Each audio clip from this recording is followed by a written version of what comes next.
Hello guys, good afternoon. Welcome to my YouTube channel. Kuya Mon Gitara Vlog. May kukwento nga pala ako sa inyo. Kasi kagabi, nung iahatid ko lang yung anak ko, pagtingin ko sa pangulihang gulong ko, flat. So, naisip ko, naku, patay to. Gastos na naman to. So, kagabi pa, namumroblema na ako rito. Tapos hindi ko nagamit ng umaga nung pagtungo ko sa church. Nag-commute na lang ako. Tapos pag-uwi ko ng tanghali, sabi ko, naku, kung sakasakaling palit interior na naman to, patay na naman ako nito, wala pa naman akong pera ko na lang 80 na lang, 80 pesos.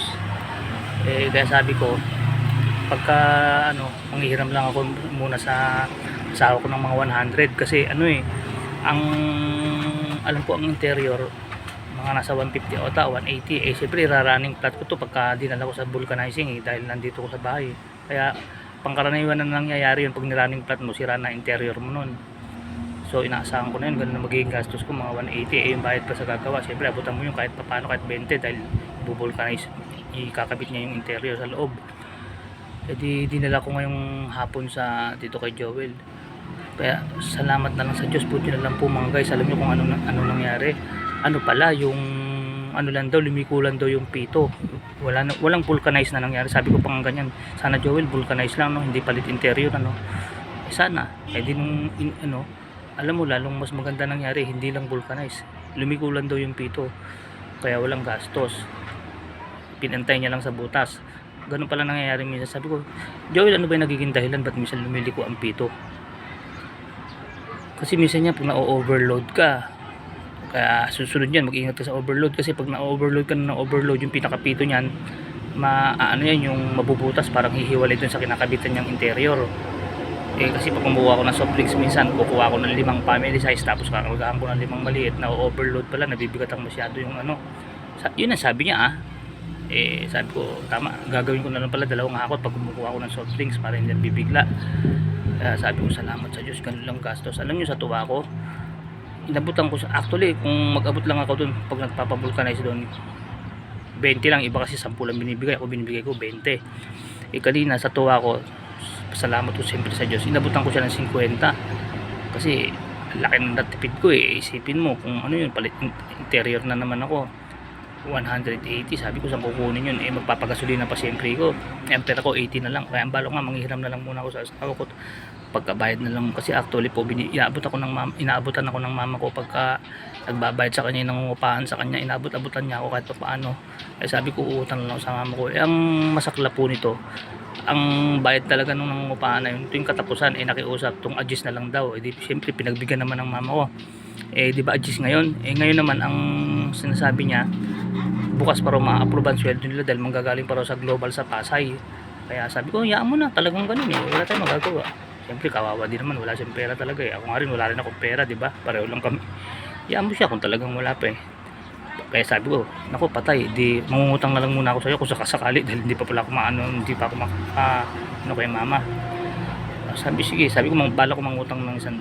Siyempre 180 lang yun. Paano kung ang interior 150? Ano pa, panggagasolina ko, 30 na lang. Buti na lang kanyo, ganun na nangyari. Lang daw, lumikulan daw ang pito. Sabi ko, ano ba ang nagiging cause nun? Ba't lumiliko ang pito, Joel? Yun, minsan sa sa overload lang. Buti na lang ako, ganun. Kasi kung sakasakaling vulcanize, okay din. Kasi pag vulcanize, mga 20 lang ang gastos ko. So ang pinaka-worst nga, yung palit interior. Lang daw, lumiko lang ang pito. Kumbaga, pinantay niya lang sa butas. Pero kailangan daw, wag naman laging ganun lumiliko ang pito. Dahil pag lagi daw lumiliko ang pitong ganun, may tendency na yung kumalas dun sa pinakakapitan niyang, di ba yung interior, may parang pinakapito yun. Pag lagi lumiliko yun, parang siya yung matatanggal ba dun sa pinakakinakabitan niyang interior, mapuputol. Palit interior ka rin nun pag naputol yun. Ayun ang pinaka worst scenario. Pero ang inaano ko nga lang sana kanina, yung medyo inuusal-usal ko lang kanina na sana po vulcanize lang para pinakamalaki na 20. Alam mo, mas maganda pa nangyari, hindi lang vulcanize ang ibinigay. Ang binigay pa, alam nyo kung likong interior lang, totally walang gastos, walang sabi ko, magkano yan, Joel?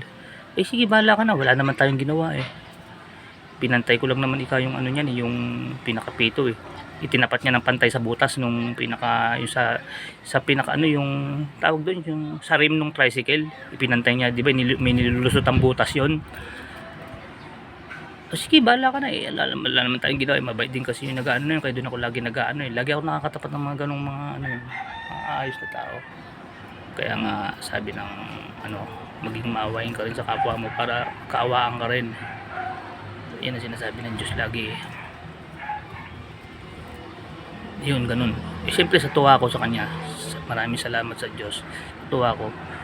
Inabot ko 50, sabi ko bahala na, nagpagasolina na lang ako ng 30, sa'yo na yung 50, sabi ko, kasi siyempre sa tuwa ko, laki ng yung pinoproblema ko, mangungutang pa ako sa asawa ko, hindi na ako nangutang ngayon, di ba? Inabutan ko na siya ng 50, tapos pinagasolina ko na yung 30, eh di kahit bukas pa magbayad yung ano, yung nangungupahan, okay lang, kasi pag inabutan yun yung ano, nagbayad sa mama ko yun, ibibigay sa asawa ko, bibigyan naman sa akin ng asawa ko automatic, eh di mababayaran ko sana yung asawa kung makakahiram ako, eh hindi na ako nakahiram. Kaya maraming salamat sa Diyos sa nangyari. Sabi ko ay salamat po, wala akong naging problema kasi wala na talaga ang pera, eh 80 na lang ang pera ko. O sige, nandito lang po mga guys, na ikwento ko lang sa inyo yung sitwasyon. Nandito ko ngayon sa tricycle ko, nakaupo ako eh, ayan po tricycle ko. Nasolusyonan. Mamaya maihatid ko na yung bunso ko sa pinapasukan niya, ay pagdadrive ko na siya. Sige po mga guys, gaya po ng dati, Kuya Raymond Vlog, Kuya Mon Gitara Vlog. Keep safe, keep healthy, always trust God. Maraming salamat sa Diyos. This is Kuya Raymond Vlog signing off for now. Bye bye po.